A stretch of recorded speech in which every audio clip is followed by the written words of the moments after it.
Okay, next we're going to make pretty much just the sights of the gun, which are going to go one there, and just one just normal at the back.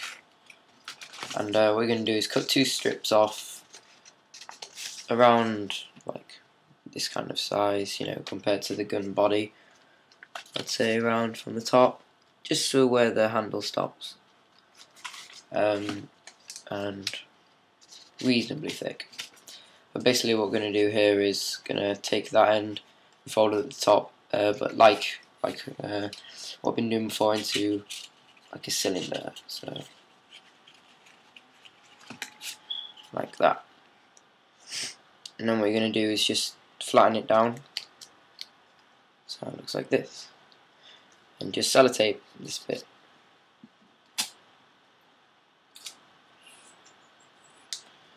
Like that. And basically the sights on the gun are just stick up like from this side, they just stick up like that, and then from the side angle they kind of curve round. So what we're going to do is going to take this and we're going to make sure that it's folded in half. So like take that and fold one end to the other, and you'll see there's like a line down the middle, and then you fold, let's say from the top bit to the line, fold that in half. From the middle line to the top bit, fold that in half. If you straighten it up, you should get 2 points up like that. And that's what's going to be used on the front of the gun as a sight. So like so. And all you're going to do is take a piece of sellotape and just put it right down this bit, and then just stick it right on the front of the gun. So like this. I've got the sellotape, a bit overhangs there and a bit overhangs there. And take the front of the gun, and what I'm going to do is just stick it on like so.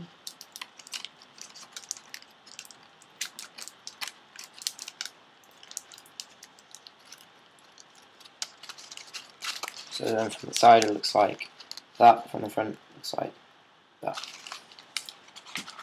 Okay, so now we're going to make the back sights, which are pretty much the same, but instead of it having it just like a rectangle, like I said before, it's going to be curved. So same thing, take the other strip and do the same thing again, so just make it into like a tube, like that, flatten it, just sellotape it like that, and then do the same thing again, so fold it in half. So then you've now got your like little line down the middle, and then pretend that that line's just where it stops. Just fold this top bit into the middle line. So it should be like that, and then turn it around and do the same thing. And you'll have it like before, like that. But instead on this side, you're just going to cut it, so instead of it just being like a rectangle, it's going to curve up.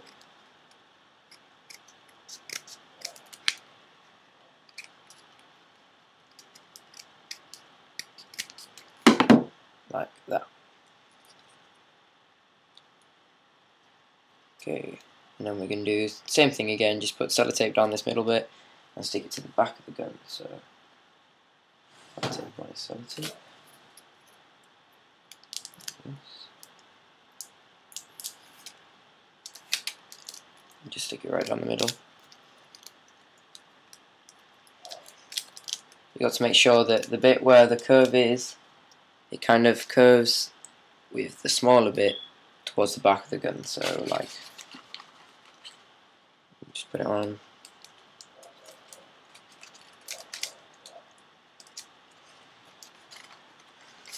So it's like that. The front of the gun is where the bit, which is the tall bit, and the back of the gun is where it scoops down. And the other side.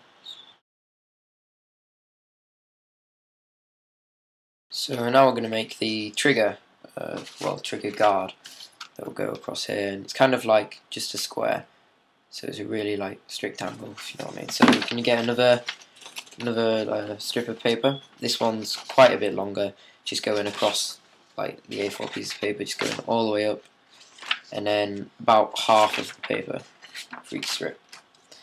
And what you're going to do is you're going to just kind of roll it up into quite a thin tube. So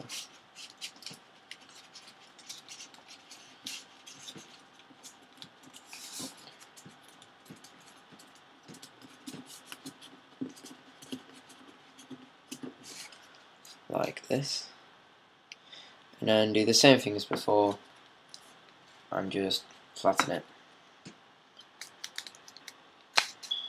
like that, and then just sellotape the bit where the paper stops to the body.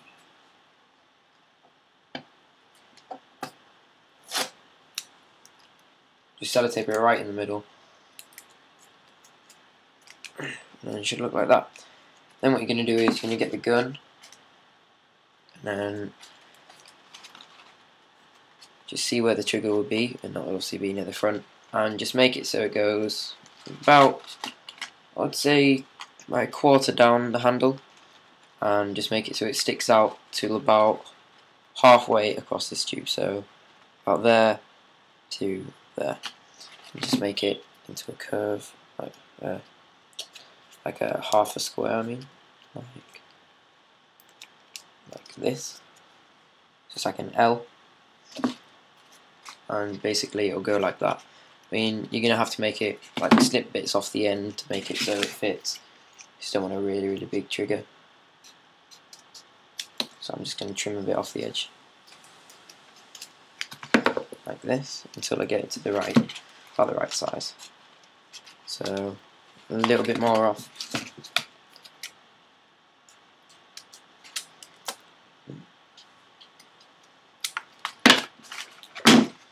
Like so, and that'll do. And then what you're going to do is you're going to take the little L you've got and turn it so it's the flat bit, and basically just going to put some sellotape onto this side, and then put the trigger guard up to the gun and hold the gun so it's these two bits facing you. And what you're going to do is you're just going to stick the roof of it, the roof of the trigger onto the piece of paper like that, and then you'll see it's kind of like hanging. And then what you can do is just put some more sellotape across here, and then just stick it to the handle like that.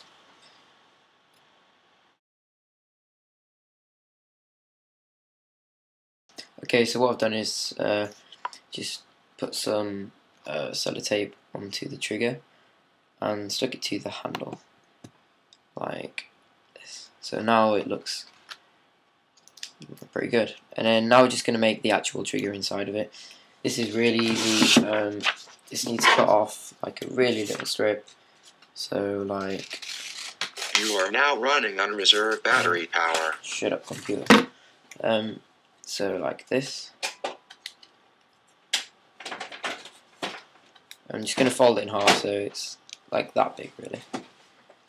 And then there should be like a little overhang, because you're not going to fold it so the top's directly to the bottom. Just fold it up so there's just a little bit left.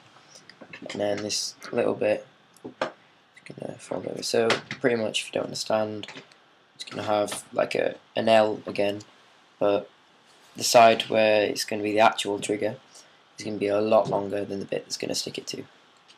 So what we're going to do is put some sellotape around here to make it strong, and put some sellotape on this roof bit, which will be from the inside of it, so like that, and just stick it inside of the trigger guard. Oh, one second, might need to trim a bit of this off. Need to make it so that the actual trigger drops just below where the bottom of the trigger guard is. So I'm just going to stick it to this bit.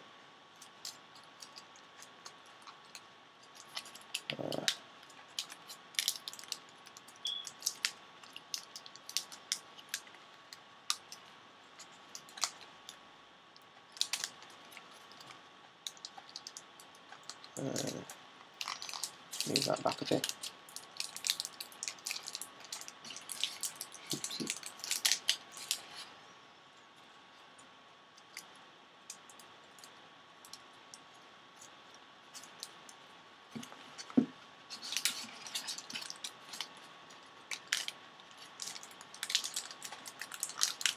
It's pretty fiddly. Right, so now you got it, so the trigger's inside. I'm just going to fold it over so it's kind of on an angle like that. And then that's the actual trigger.